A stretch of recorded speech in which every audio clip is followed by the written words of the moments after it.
Esse é um pequeno estudo que vai falar sobre a importância do chamado de pastor, né? Fiz um estudo aqui, algo que eu consegui absorver das escrituras. Eu vou passar aqui. Bom, já começa em Gênesis, né? Que o primeiro homem a morrer, né? O primeiro homem a experimentar a morte física foi Abel. E a Bíblia diz lá em Gênesis 4:2 que Abel era pastor de ovelhas. O primeiro libertador de Israel foi Moisés. E lá em Êxodo 3:1 diz que ele pastoreava o rebanho do seu sogro. O maior rei de Israel, né? Que é Davi. Em 1 Reis 16:11, quando Samuel vai ungir um dos filhos de Jessé para ser o novo rei de Israel, no lugar de Saul. Então, ao passar os 7 filhos, Deus não escolhe nenhum deles. Aí Samuel pergunta para Jessé: tem mais algum? Tem mais algum filho? Aí Jessé fala: tem um caçula, e ele está cuidando das ovelhas. Em 1 Reis 17:20, quando Jessé pede para que Davi vá até o lugar da guerra onde seus irmãos estavam lutando com os filisteus, a Bíblia diz que Davi deixou o rebanho com outro pastor.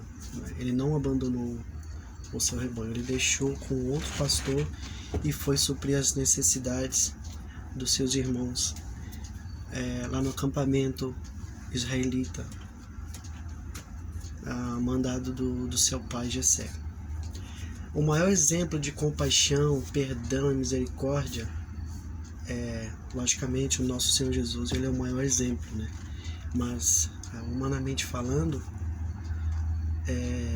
o maior exemplo de compaixão, perdão e misericórdia foi expressado através da vida de José. Está em Gênesis 37:2, que diz assim: José tinha 17 anos quando pastoreava o rebanho com seus irmãos. Então a gente vai vendo, né, a importância do chamado de pastor, né? Ao longo da Bíblia, homens aos quais o Senhor escolheu, eles estavam pastoreando, né? Eles estavam cuidando de algum rebanho.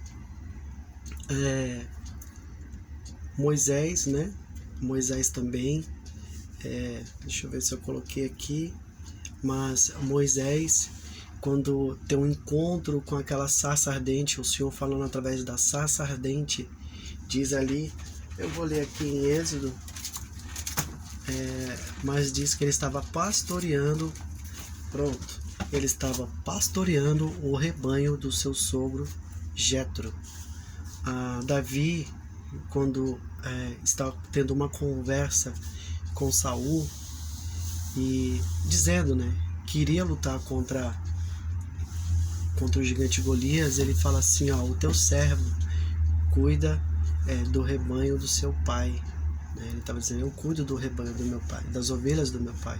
Então o pastor, na verdade, ele tem esse entendimento que o rebanho não é dele. Assim como a Bíblia diz que Moisés, ao ter um encontro ali com a sarça, diz que ele estava pastoreando o rebanho do seu sogro Jetro. E Davi cuidava do rebanho do seu pai. Ou seja, o rebanho não é do pastor, o rebanho tem um dono. E o Senhor Deus é esse dono do rebanho. Tá bom? E a gente vai ver também no Salmo, né? O salmo mais conhecido em todo o mundo, sendo cristão ou não, é o Salmo 23. E ele apresenta o Senhor como o meu pastor. O Senhor é o meu pastor, é um pastor pessoal, né? Embora ele seja conhecido de todos, ou da maioria, Davi apresenta a Deus como um pastor pessoal. Já o Salmo 95, no versículo 7, diz assim: nós somos povo do seu pastoreio, rebanho que ele conduz. Então, aqui já apresenta um pastor, Deus como um pastor coletivo de um povo, né? Ele falou assim: nós somos o rebanho do seu pastoreio, o rebanho que ele conduz. Então aqui o salmista apresenta Deus como um pastor de todos, de toda a nação. Um apresenta Deus pessoal, o outro apresenta Deus como um Deus de todos, coletivo. Em 1 Crônica 17:4, Davi queria fazer... Davi falava assim: poxa, eu moro num palácio e Deus habita em tendas, né? Então ele queria fazer um templo para o Senhor. Então Deus fala assim para ele, que Deus não queria um mega templo, né? Mas ele queria pastores para cuidar do seu povo, né? Eu vou ler aqui, deixa eu ver se eu acho rapidinho a resposta que Deus deu para Davi. Está em 1 Crônicas 17, diz assim: Davi disse, né? O rei Davi morava em seu palácio quando certo dia disse ao profeta Natã: aqui estou eu morando num palácio de cedro, enquanto a arca da aliança do Senhor permanece numa simples tenda. Então aí Davi tem essa ideia de fazer um templo. E a resposta de Deus foi assim: vai dizer ao meu servo Davi, que assim diz o Senhor: não é você que vai construir uma casa para eu morar. Não tenho morado em nenhuma casa desde o dia em que tirei Israel do Egito, mas fui de tenda em tenda, de uma tenda para outra e de um tabernáculo para outro, por onde eu tenho acompanhado todo Israel. Alguma vez perguntei a algum líder deles que mandei pastorear o meu povo: por que você não me construiu um templo de cedro? Então Deus estava falando para ele: o maior chamado que eu tenho para você é cuidar do meu povo e não construir um mega templo, né? Então a gente vê hoje as pessoas se preocupando em construir um mega templo e esquece de cuidar do povo, né? E a gente sabe que quem construiu o mega templo foi Salomão. Deus não permitiu que Davi construísse, mas permitiu que Salomão construísse. E a gente sabe que no final, esse que construiu um mega templo, ele se desviou. Então, fugiu do propósito do Senhor. O Senhor não está preocupado em mega templos. É bom, às vezes é necessário, mas não é o mais importante. O mais importante, ele diz assim: eu não quis que cuidasse do meu povo, que pastoreasse o meu povo. Por acaso eu pedi para alguém construir algum templo? Eu não tenho habitado de tenda em tenda. Quem é a tenda? Somos nós, né? O Senhor habita de tenda em tenda, de pessoas em pessoas. Tá bom? Então vamos lá. Os primeiros a receber a notícia do nascimento do Salvador, o Cristo, foram os pastores. Está lá em Lucas 2:8. Em 1 João 10:11, Evangelho de João 10:11, Jesus se declara ser e se revela como o bom pastor. E esse mesmo pastor foi ferido pela espada em Zacarias 13:7. Deixa eu ver se eu acho rapidinho.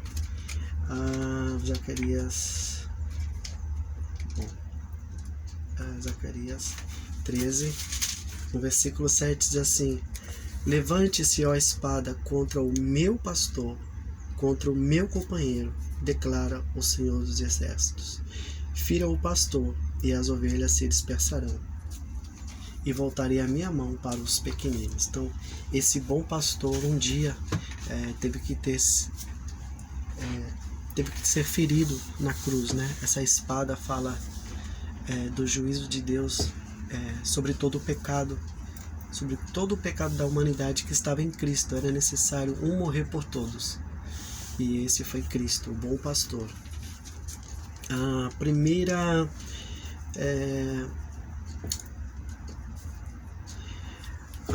há uma promessa para o pastor, né? Está em 1 Pedro 5, do 2 ao 4, diz que esse pastor, né, existe uma promessa, ele receberia uma promessa de uma coroa imperecível, dada pelo Supremo Pastor, que é Cristo.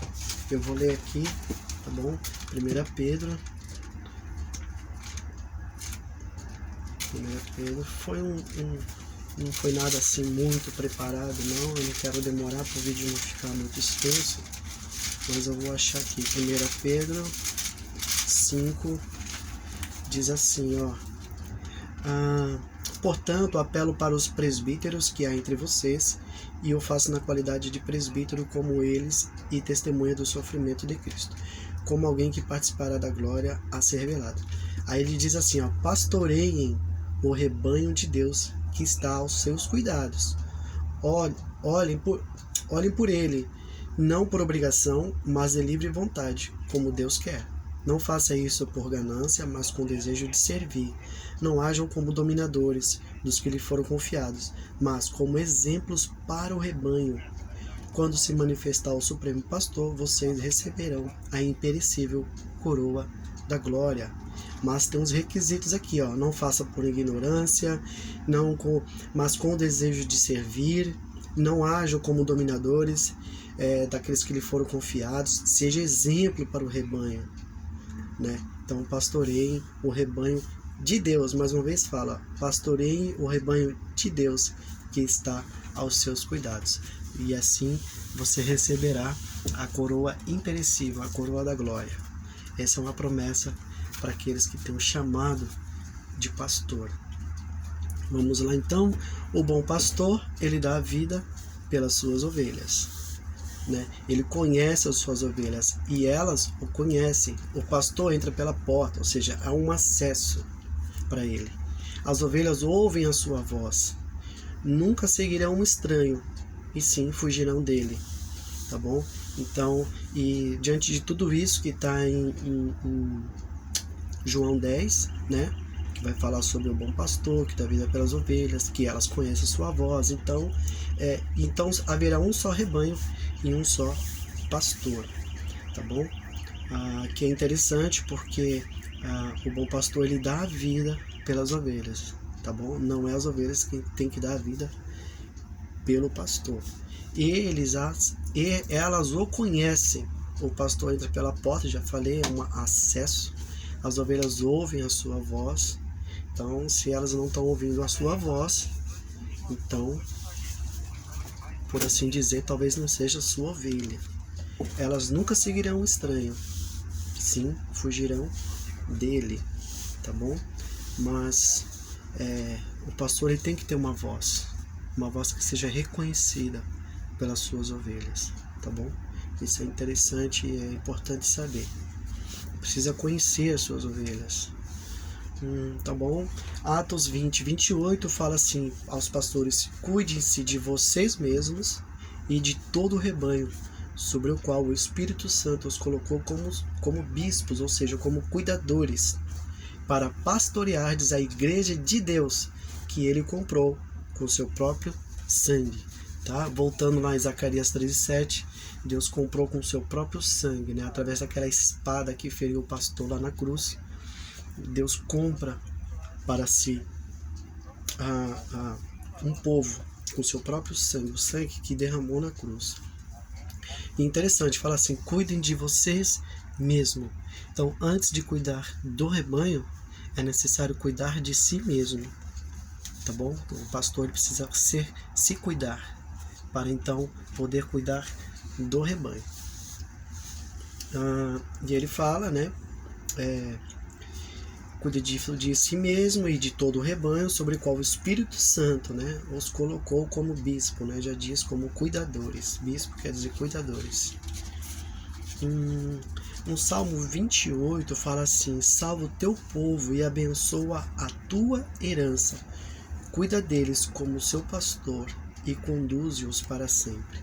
Aqui fala mais uma vez do cuidado, né, do pastor. Mateus 18:12, mais uma vez falando do cuidado, Jesus falou sobre a parábola da ovelha perdida. Na verdade, falou duas vezes sobre a parábola da ovelha perdida. A diferença você vai ver agora.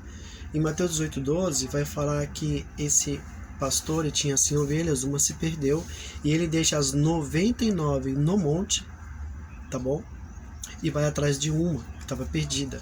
Já em Lucas 15:4 ele deixa as 99 no campo e vai buscar outra que estava perdida. Ou seja, montes fala de um lugar alto, do lugar onde há princípios, né? Lembra lá no monte que Moisés sobe e ali ele recebe do Senhor comandos, ele recebe fundamentos. Então o pastor ele precisa levar o rebanho a esse lugar alto. A Bíblia fala que nós estamos assentados em lugares celestiais com Cristo.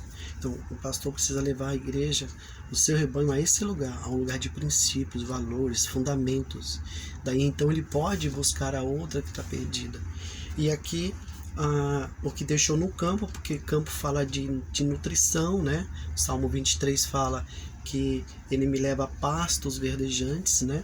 Então uma igreja bem nutrida, uma igreja bem alimentada, né? Com um pão fresco, com um alimento fresco. E onde há também a água, né? O rebanho pode comer dos pastos verdejantes e a água, né? Que refrigera a alma. Então ele não se preocupa com as 99 porque elas estão bem cuidadas. E daí ele pode buscar aquelas que estão perdidas, tá bom? Deixa eu ver se tem mais alguma coisa. Acho que não tem. Faltou mais alguma coisa porque é um assunto muito grande, é um assunto muito extenso, né? A gente pode viajar aqui e ficar o dia todo falando sobre esse ministério, né, de pastor, que está lá em Efésios 4, né, sobre os 5 ministérios, apóstolo, profeta, evangelista, pastor e mestre. Então o chamado do pastor, ele é um dom que Deus deu ele para a igreja, para cuidar do rebanho, para cuidar da igreja, né? Um chamado de cuidado. Interessante que é o dedo da aliança, né? Do casamento, né? E aquele que é casado com a igreja, né? Que cuida, que protege. Davi, quando ele está naquela conversa com Saul, ele fala assim: olha, quando um leão pega uma ovelha, eu vou lá, eu dou soco, eu arranco ela da boca dele, tiro de volta. Ou quando vem o urso, da mesma forma. Então fala de um pastor intercessor, um pastor que vai à frente, um pastor que cuida do seu rebanho, né? E para finalizar, acho que nosso maior exemplo é Cristo. Ele se declarou o bom pastor, ele é o bom pastor. E diz aqui que em João 10 que o bom pastor, ele dá a vida pelas ovelhas. Amém? Então é servir. O chamado de pastor é servir. Cuidar primeiro de você mesmo, da saúde mental, cuidar da sua vida espiritual, física, né? Estando bem para cuidar daqueles que precisam, tá bom? Então fica aqui um pequeno estudo sobre o chamado de pastor. É muita coisa, isso aqui é pouquíssimo, né? Dá pra gente fazer aí horas e horas falando desse chamado de pastor. Muita coisa ficou para trás, mas quem sabe aí eu posso fazer outro, tá bom? Deus abençoe e até a próxima.